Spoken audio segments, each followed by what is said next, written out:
sapagkat ako'y nagutom at inyong pinakain, nauhaw at inyong pinainom. Ako'y isang dayuhan at inyong pinatuloy.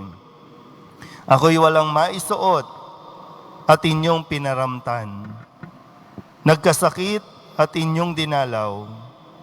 Ako'y nabilanggo at inyong pinuntahan. Sasagot ang mga matuwid, Panginoon, kailan po namin kayo nakitang nagutom at aming pinakain, o nauhaw at aming pinainom? Kailan po kayo naging dayuhan at aming pinatuloy? O kaya'y walang maisuot at aming pinaramtan? At kailan po namin kayo nakitang may sakit o nasa bilangguan at aming dinalaw? Sasabihin ng hari, sinasabi ko sa inyo, nang gawin ninyo ito sa pinakahamak sa mga kapatid kong ito ay sa akin ninyo ginawa.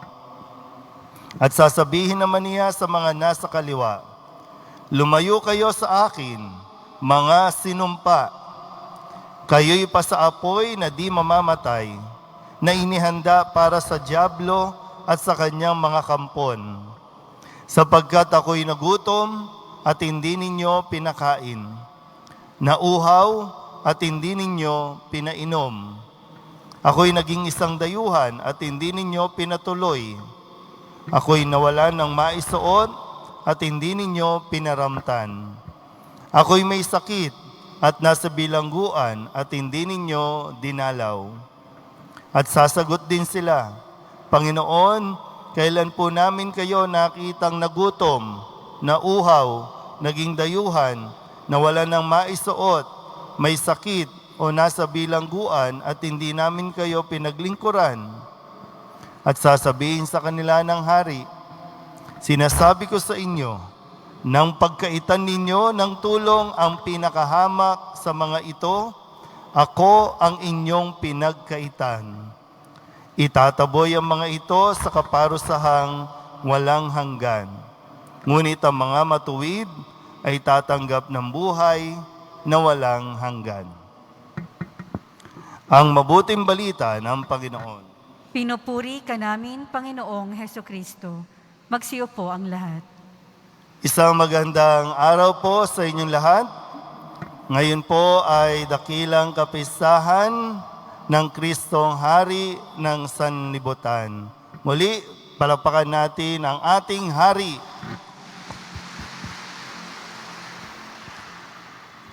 Konting trivia lang, no? Ang kapistahang ito, ang dakilang kapistahang ito ng Kristong Hari ay nagsimula pa noong 1922 sa panahon ni Pope Pius XI. Ano bang meron noong 1922? Mayroon pa bang buhay noong 1922? 1920s? Ano bang naaalala nyo sa mga panahong yan? O yung mga nabuhay nun, wala nang maalala. Ito yung mga kasagsagan ng mga gera-gera. Di ba? World War I. At talagang may mga sumunod pa ng mga gera. Bakit nagkakaroon ng mga kaguluhan? Bakit nagkakaroon ng away-away, bansa laban sa bansa? Dahil marami ang gustong sila ang kilalaning pinakamakapangyarihan, marami ang gusto sila ang makilalang hari. At maraming bansa noon ang pilit na iniaalis sa pang-araw-araw, pilit na inaalis sa buhay ng tao ang relasyon nila sa Diyos. Pilit nilang binabago, no, dahil nga lumipas na ang maraming taon. Sino ba yung Diyos na yan? Sino ba yung si Kristo na yan? Doon din nagsimula, no, na maraming magsulputan ng mga bagong mga paniniwala na nalabas sa itinuturo ni Kristo.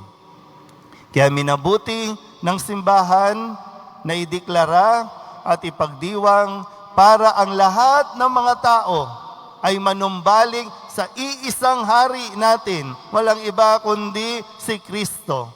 Pumalapak nga po ang pumapayag na si Kristo ang kanyang hari.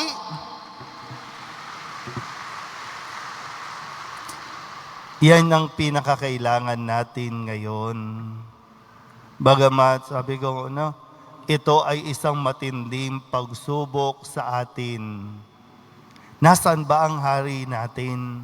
Marami nagtatanong din. Yung iba nga, hindi naman kinikilala si Kristo bilang hari, pero kini-question ang pagkahari ni Kristo. Sige nga, nasaan ba yung hari ninyo? Tayo din minsan, mismo mga Katoliko, kapag dumarating yung panahon na pinanghihinaan tayo, ibinabaling natin kay Kristo yung mga pangit na nangyayari sa buhay natin. Ang sasabihin, hala ko ba hari ka? Hala ko ba ikaw ang Diyos?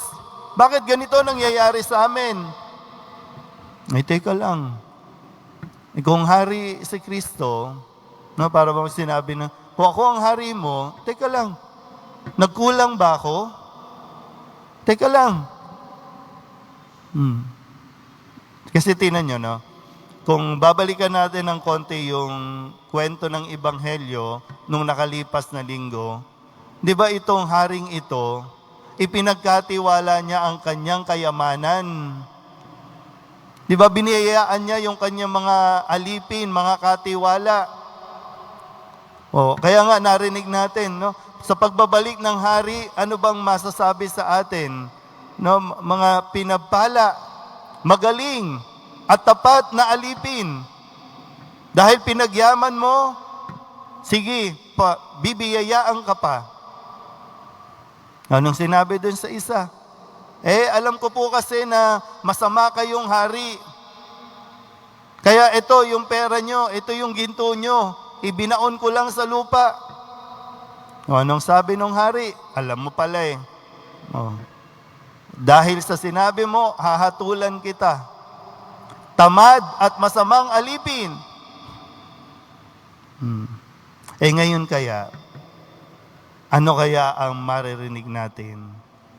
Kasi yung realidad, darating ang araw, nahaharap tayo sa hari. Ang Poong Jesus Nazareno ang hahatol sa bawat isa sa atin. At sa ayaw at sa gusto mo, sa ayaw at sa gusto natin, haharap tayo sa Kanya. Kilalanin mo man siya o hindi, haharap tayo sa Kanya. At sa pagharap natin, ano ba maririnig natin? Pass o fail? Nakapasa ba tayo o bumagsak tayo? Bakit? Ano po ba yung exam? Buong buhay natin, sinusubok na tayo. Buong buhay natin, isa ng test. Kaya nga, sabi sa ating mga pagbasa, pagdating ng bukas, ihiwalay tayo. Dalawa lang naman. Sabi sa unang pagbasa, pwedeng sa mga pastol, sa hanay ng mga pastol, o sa hanay ng mga kambing. Sa ikalawang pagbasa, sa sulat ni San Pablo, sa mga taga-Korinto, pinapaalala din, itong si Kristo na namatay, na muling nabuhay, at dahil sa kanyang pagkabuhay, tayo din ay mamamatay at muling bubuhayin kung patuloy natin na tinanggap si Kristo. Okay pa ba tayo? Uy. Tinulugan ng hari. Sige. Sige lang. Pero wala pagdating ng wakas, pag umarap tayo, baka mayroon ba tayong masabi kapag narinig natin yung mga katagang, halikayo, mga pinagpala, halikayo. Lalo na siguro, magigising tayo kapag sinabing, mga isinumpa.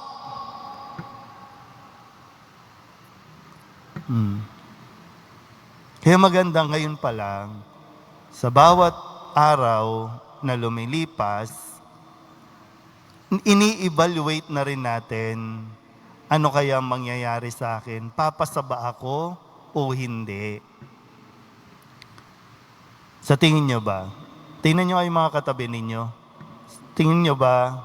Bawal naman ang judgmental, no? Pero sa tingin nyo ba, papasa kaya tayo? Ako kaya, kahit pari kaya, papasa kaya ako? Kasi pagdating ng wakas, pagharap natin sa hari, dalawa lang naman ang itatanong sa atin na pagsubok. Yung parang, di ba, no? Ano ang ginawa mo? At ano ang hindi mo ginawa na dapat mong ginawa? Yun lang. Hindi natin pwede sabihin, ay, my Lord and my King, naging pari po ako. Ay, hindi pwedeng pagdating doon, ay, my King, ikaw ang aking hari, doktor po ako, pulis po ako, lawyer po ako, politicians po ako, president po ako. Hindi yan. Hindi yan itatanong. Ang itatanong lang, ano ang ginawa mo? O sabihin mo na, sige, teacher po ako. Anong ginawa mo nung teacher ka? Anong ginawa mo nung ikaw ay isang magulang?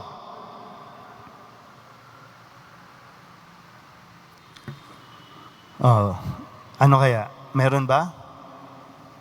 Kaya, alam nyo, kung pagninilayan natin na mabuti, itong nangyayaring pandemyang ito, 8 months na. 8 months, no? Ito ay isang malaking pagsubok para sa atin.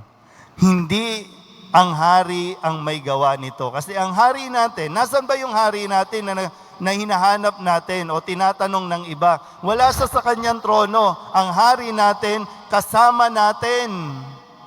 Hindi siya laging nakaupo dyan, no, na nakakorona, hindi.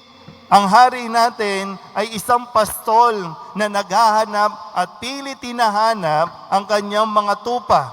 Nakikihalubilo sa atin. Yan ang uri ng hari natin. Alam niya ang pinagdaraanan natin.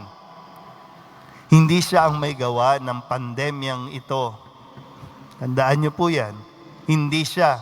At hindi rin ito parusa sa atin. Bagaman pwede nating sabihin na kinukuha at ginagamit ng Diyos ang kasalukuyang nangyayari para subukin ang bawat isa.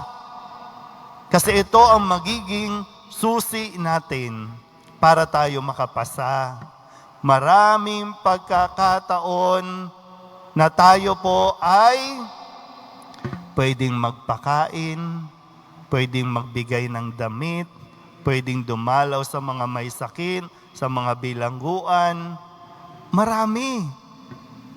Kung imumulat lang natin ang ating mga mata, eto, nandito ang aking hari, nandito si Kristo, isa sa atin, nandito katabi natin, nabagyuhan, na Ulysses, na COVID. Lahat ng karanasan ng tao, naranasan ng Diyos na hari natin. Naghihintay lang siya sa atin, sino kaya ang magpapakain sa amin? Sino kaya ang tutulong sa amin? Sino kaya ang magbibigay ng damit sa amin? O yung iba, no? Ang dami pong nagbigay ng damit, donasyon, no? Baka sabihin nyo, "Oy, aking hari, no? Binigay ko po yung luma kong gown." Huwag nyo maibigay yung mga gown at barong nyo sa mga nabagyuhan, mahirap. Wala nang, minsan pag dumadalaw ka sa mga sa mga nasalanta, no? Yung mga suot nila, nabagyo yan, pero talagang mga gown yung suot. Pero, di ba, mayroon bang quality yung ginawa natin sa ating kapwa? Ay tayo na lang, no? Tayo na lang. Ano ang ginawa natin sa ating kapwa sa panahong ito ng pandemya at sa panahon ng mga bagyong dumating? Baka marami sa atin, si Team Pretty, dito sa Manila, okay na okay tayo. May bagyo man, okay tayo. Oh, wake up! Maraming gutom ngayon. Marami nga wala pang tirahan. Marami lugmok pa sa sa putik ang kanilang mga tahanan. Yung iba nga wala pang makain. Uy, mahiya ka naman. Ikaw, kain ka ng kain. Order ka ng order online. Baka naman pwede kang mag-order online, padala mo naman doon. Shopping ka ng shopping online. Baka pwede naman mag-shopping ka naman, i-deliver mo doon para bago naman yung masuot nila. Tumaas naman yung kanilang moral. Tapos puro ka reklamo. Reklamo ka na, Lord, ang hirap ng buhay ko, Lord. Hirap na hirap ka ba? May hirap pa ba doon sa mga nararanasan ng mga kapatid natin sa iba't ibang dako na ngayon, iba lubog pa? Hinay-hinay ha? Hinay-hinay. Medyo mag-guilty naman tayo, no? Pero ito ay opportunity. Hindi lang ito basta problema. Ang pandemyang ito, ang mga bagyong ito ay isang oportunidad na ibinibigay sa atin para kung sakasakali lang, makapasa tayo sa harapan ng Diyos. Magaling ang ginawa mo. Baka para marinig natin yung pinagpala tayo. So ang tumutulong, ang nagbibigay, ang umiisip kung paano makatulong sa kapwa, lalong pagpapalain. Pero ang isipin lang ang sariling kapakanan, isang malaking kapahamakan. So nawa po mga kapatid, sa panahong ito na maraming pagsubok, magpakatatag tayo, manatili tayo kay Kristo bilang hari ng ating buhay. Amen? Ipahayag natin ang ating pananampalataya. Sumasampalataya ako